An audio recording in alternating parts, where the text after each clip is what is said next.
राजा विक्रम क्रोधित अवस्था में अपने महल के अंदर टहल रहा था कि तभी उसका मंत्री चंदन सिंह वहां पर आ पहुंचा। मंत्री चंदन सिंह, क्या कुछ पता चला? आखिर कौन है वो निर्दयी जो हमारी प्रजा के बच्चों को उठाकर उन्हें मौत के घाट उतार रहा है और उनकी बलि शैतान को चढ़ा रहा है?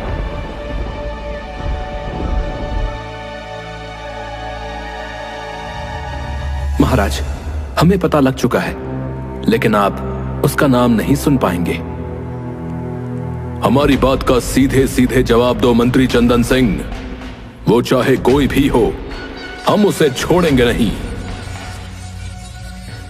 महाराज, वो आपके सगे भाई वीर सिंह हैं, जो जंगल में खंडहर के अंदर शैतान को खुश करने के लिए मासूम और निर्दोष इंसानों की बलि चढ़ा रहे हैं।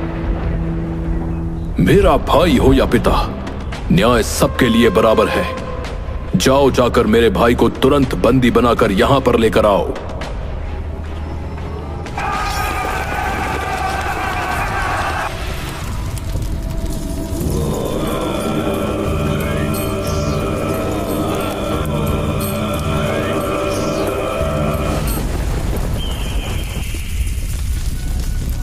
तुम्हारी हिम्मत कैसे हुई गुफा के अंदर आने की?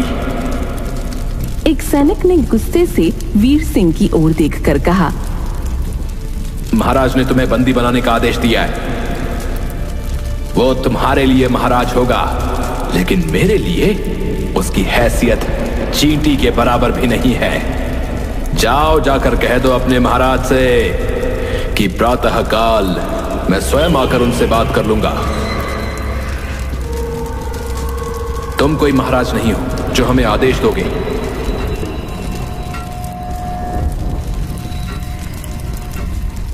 देखते क्या हो, बंदी बना लो इसे और घसीटते हुए राजमहल ले चलो। कुछ ही देर में बहुत सारे सैनिक वीर सिंह को घसीटते हुए राजमहल ले गए। राजा विक्रम गुस्से से वीर सिंह से बोला, तुम हमारे छोटे भाई के नाम पर कलंक हो। तुमने हमारे खानदान का नाम मिट्टी में मिला दिया। तुम एक मूर्ख राजा हो विक्रम सिंह। मैंने शैतान को प्रसन्न करने के लिए मासूम निर्दोषों की बलि यूं ही नहीं दे दी, बल्कि मुझे उस रहस्यमयी सोने के तालाब का पता जानना था, जो कि मुझे मिल चुका है।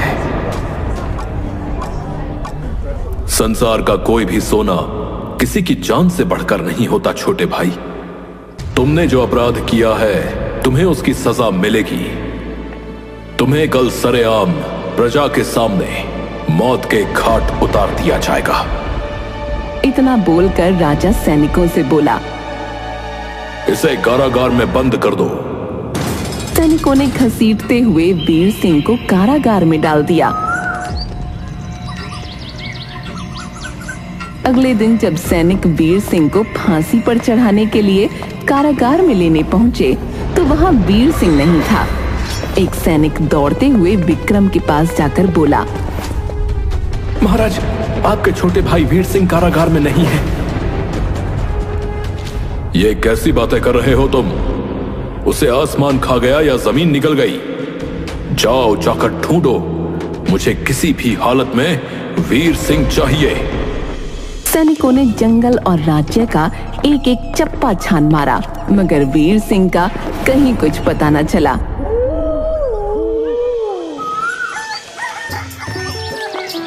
इस घटना के 20 वर्ष बाद कन्हैया शाम को अपने घर पर आया ही था कि तभी कन्हैया के पिता गुस्से से कन्हैया से बोले, तुम कहां से आ रहे हो कन्हैया? पिताजी, मैंने आपसे कहा था ना कि आज मैं अपने दोस्तों के साथ घूमने जा रहा हूं। कन्हैया, इस तरह से तुम्हें मेरा और अपनी माँ का अपमान करने का कोई अधिकार नहीं है। अब आप कहना क्या चाहते हैं पिताजी? कल ही मैंने तुमसे कहा था कि मैंने तुम्हारा रिश्ता जो है गांव के मुखिया की बेटी के साथ कर दिया है, और आज मुखिया जी तुम्हें देखने के लिए आने वाले हैं, मगर तुम आज पूरे दिन गायब रहे। अपने पिता की बात सुनकर कन्हैया हंसते हुए बोला, पिताजी, मैंने आपसे कहा तो था कि मैं मुखिया जी की बेटी के साथ विवाह नहीं करना चाहता। आप तो जानते हैं कि मेरे हाथ की रेखाओं में मेरा विवाह किसी राजकुमारी के साथ लिखा हुआ है।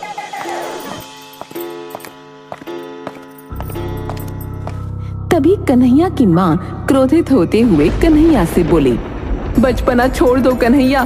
तुम्हारे बचपन में एक साधु ने मुझे तुम्हारा हाथ देखकर यही कहा था और मैंने सबसे बड़ी भूल कर दी तुम्हें ये बात बताने की। अरे साधु तो भिक्षा लेने के लिए इस तरह की बातें बोल ही देते हैं। परंतु माँ, मैं गंभीर हूं।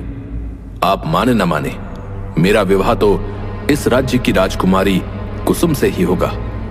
सुना है राजा विक्रम सिंह की पुत्री राजकुमारी कुसुम बहुत सुंदर है। तुम्हारे ये सपने किसी दिन तुम्हें बर्बाद कर देंगे कन्हैया। वैसे भी लोमड़ी को सपने में अंगूर ही दिखाई देते हैं।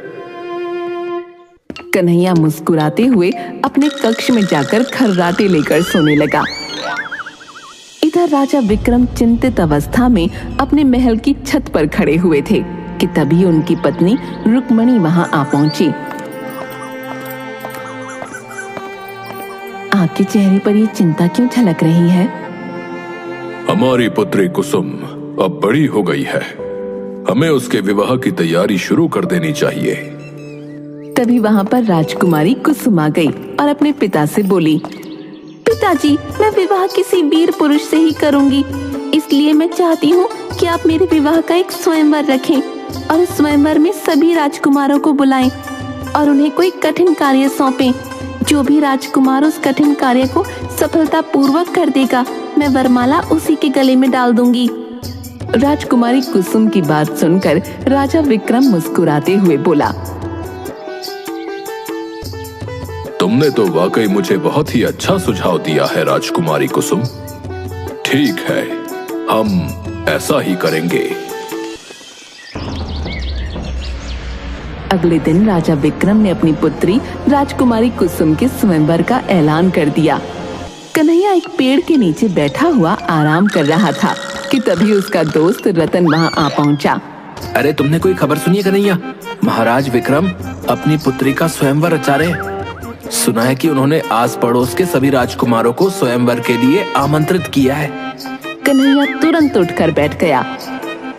तब तो स्वयंवर में मैं भी हिस्सा लेने जाऊंगा। दिमाग खराब हो गया तुम्हारा है? वो स्वयंवर राजकुमारों के लिए है, राजकुमारों के लिए।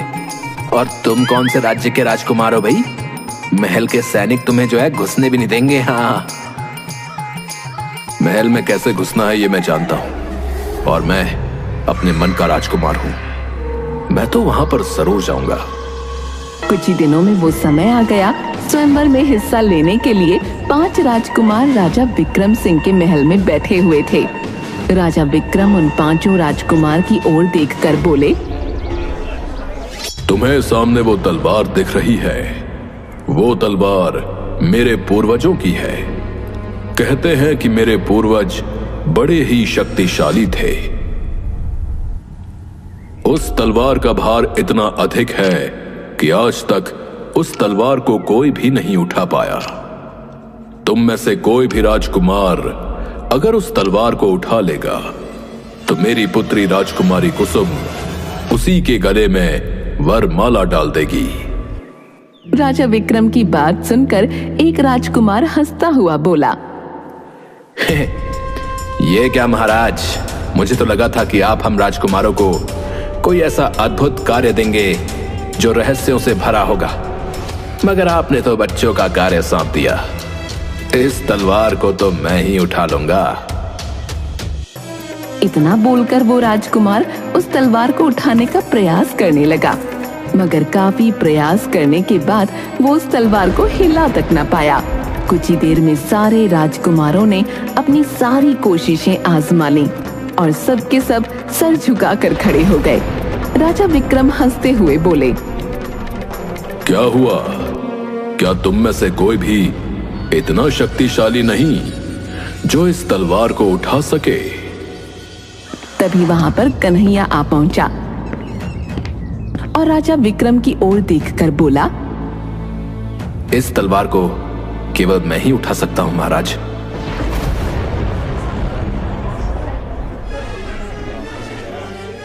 तुम्हें यहां पर अंदर किसने आने दिया? ये स्वयंवर का समारोह शाही राजकुमारों के लिए है, तुम्हारे जैसे साधारण गांव के युवकों के लिए नहीं। कन्हैया मुस्कुराते हुए राजा विक्रम से बोला, मेरा नाम कन्हैया है महाराज, और मैं आपके सैनिकों की आंखों में धूल झोंक कर यहां तक आ पहुंचा। इससे पता लगता है कि मैं चतुर हूं। और रहा सवाल स्वयंवर के राजकुमारों की प्रतियोगिता का, तो वो मैंने खुद देख लिया कि एक भी राजकुमार उस तलवार को हिला तक नहीं पाया। राजा विक्रम गहरी सोच में डूबते हुए बोले, पहले तुम उस तलवार को उठाकर दिखाओ, उसके बाद मैं इस बारे में सोचूंगा। राजा विक्रम का इतना कहना ही था कि कन्हैया ने उस तलवार को ऐसे उठा लिया मानो वो उसके लिए कोई कागज की तलवार हो। ये देखकर राजा विक्रम आश्चर्यचकित रह गए। तभी रंग बिरंगी किरणों के साथ राजकुमारी कुसुम गायब हो गईं। राजकुमारी को गायब होते देख राजा विक्रम घबराते हुए बोले, राजकुमारी कुसुम कहाँ गायब हो गई? राजकुमारी कुसुम के गायब होते ही महल में हाहाकार मच गया। राजा विक्रम कन्हैया की ओर देखकर बोले, तुम जरूर कोई जादूगर मालूम होते हो लड़के। राजमहल के सैनिकों की आंखों में धूल झोंकना इतना आसान काम नहीं है, और इस तलवार को उठाना असंभव है। तुम अपने जादू की शक्ति से राजकुमारी कुसुम का अपहरण करने के इरादे से यहां आए थे। कन्हैया डरते हुए बोला, नहीं महाराज, राजकुमारी कुसुम के गायब होने में मेरा कोई हाथ नहीं। आप मुझे गलत समझ रहे हैं। मैं तो बस आपको अपनी बहादुरी दिखाने आया था। इसे तुरंत बंदी बनाकर कारागार में डाल दो। तुरंत कन्हैया को बंदी बनाकर कारागार में डाल दिया गया। राजा विक्रम अपने मंत्री चंदन सिंह से बोले, जल्दी से राजगुरु को यहां पर बुलाओ। जैसा आपका आदेश महाराज। कुछ ही देर में राजगुरु राजा विक्रम के सामने खड़े हुए थे। आपके पास चमत्कारिक शक्तियां हैं राजगुरु। आखिर राजकुमारी कुसुम कहां गायब हो गई?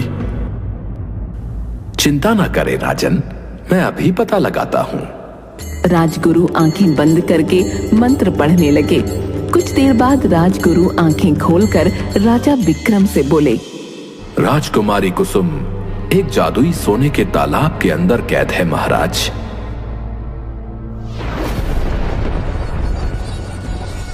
जादुई सोने का तालाब? इस तालाब के बारे में वर्षों पहले मैंने अपने भाई के मुंह से सुना था, जो उसी रात कारागार से लापता हो गया था।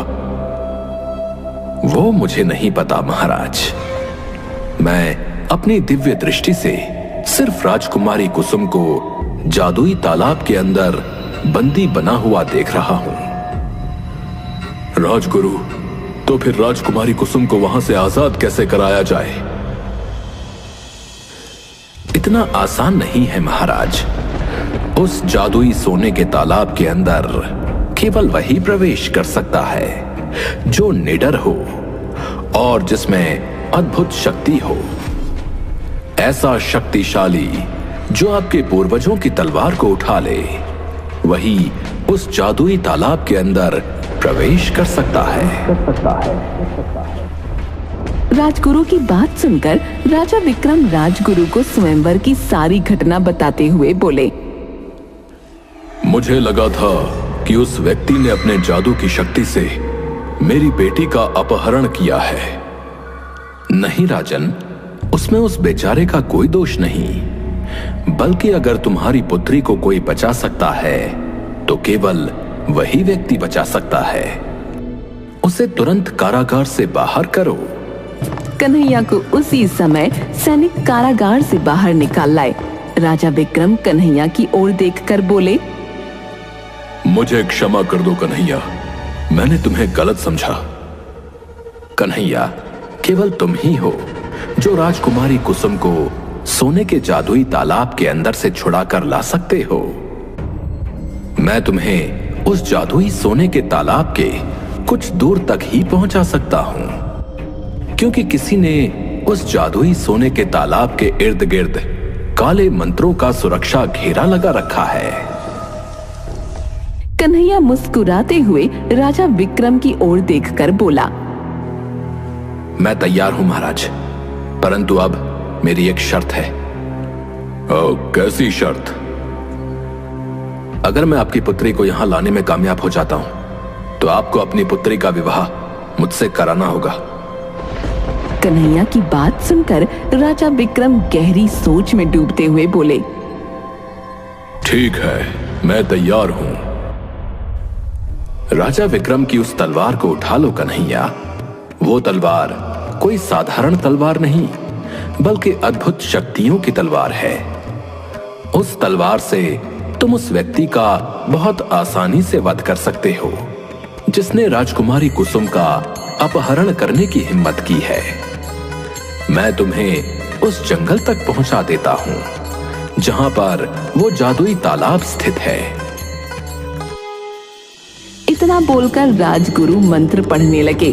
तभी एक बड़ा सा गोल आकार का रंग बिरंगा द्वार वहां पर प्रकट हो गया। राजगुरु कन्हैया से बोले, इस जादुई द्वार के अंदर चले जाओ, तुम अपने आप को उसी जंगल में पाओगे। कन्हैया राजगुरु का आदेश पाकर तुरंत उस द्वार के अंदर प्रवेश कर गया। प्रवेश करते ही अगले ही पल उसने अपने आप को एक जंगल में पाया। ये तो बहुत ही घना जंगल मालूम होता है। आखिर मैं सोने के जादुई तालाब को कहां तलाश करूं? तभी कन्हैया को दूर सुनहरे रंग की किरणें पत्तों पर पड़ती दिखाई दी। लगता है वहीं पर सोने का जादुई तालाब है। कन्हैया दौड़ते हुए वहां पहुंचा। कन्हैया के सामने एक सुंदर तालाब मौजूद था जहां पर सोने का पानी बह रहा था और वहां पर एक से एक मूल्यवान सोने की वस्तुएं तैर रही थीं।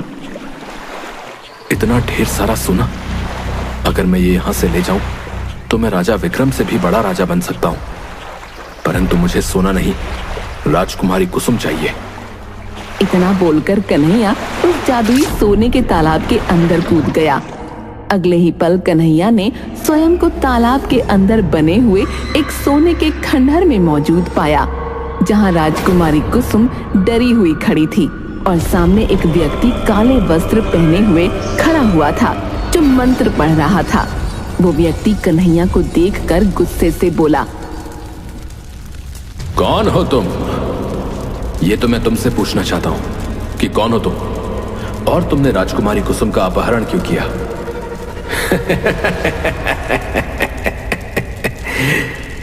मेरा भाई राजा विक्रम अभी भी मूर्ख ही है। उसने मुझसे मुकाबला करने के लिए एक साधारण युवक को भेज दिया। ये सुनकर कन्हैया चौंकता हुआ बोला, क्या तुम राजा विक्रम के वही भाई हो जिसके बारे में राज्य में बड़ी ही अजीबोगरीब किस्म की अफवाहें मशहूर हैं? 20 साल पहले अपने जादू की शक्ति से कारागार से भागकर यहां तक आ गया था। दरअसल मैं इस सोने के जादुई तालाब के अंदर की सारी वस्तुएं और तालाब का जादुई पानी ले जाना चाहता हूं। इस जादुई तालाब का जादुई पानी मुझे अमर बना सकता है, परंतु इसके लिए मुझे यहां पर शैतान को बुलाना पड़ेगा और अपने ही खानदान की किसी कन्या के खून की बलि देनी पड़ेगी। और इसके लिए राजकुमारी कुसुम से बेहतर कोई नहीं है। तभी कन्हैया ने अपनी तलवार निकाली। तलवार देखकर वीर सिंह चौंकते हुए बोला, ये तो मेरे पूर्वजों की तलवार है, इसे तो कोई नहीं उठा सकता। जानता हूं, पर पता नहीं कैसे मैंने इसे उठा लिया।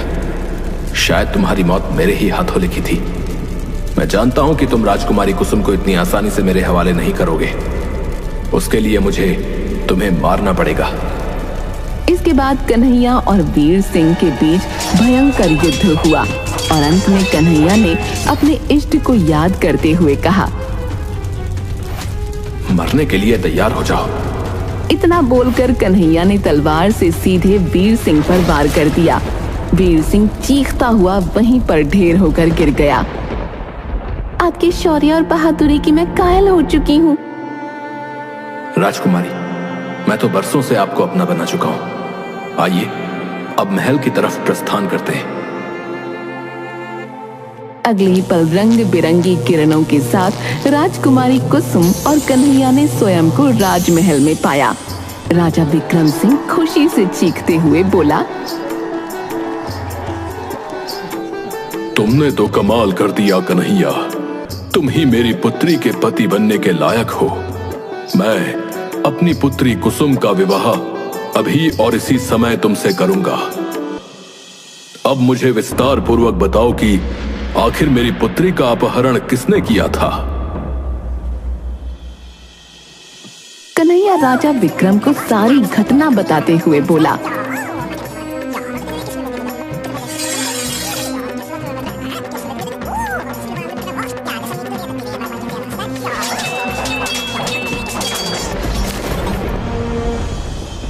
महाराज, ये रही आपकी अमानत। लेकिन अफसोस महाराज, मुझे आपके भाई को मारना पड़ा। तुमने अच्छा किया, उसे तो मैं 20 वर्ष पहले ही मार देता। जो काम मैं नहीं कर सका वो तुमने कर दिया। अपनी पुत्री के विवाह के साथ साथ मैं तुम्हें इस राज्य का अगला महाराज भी घोषित करता हूं। राजा विक्रम ने उसी समय कन्हैया और राजकुमारी कुसुम का विवाह कर दिया और कन्हैया को आने वाला महाराज भी घोषित कर दिया।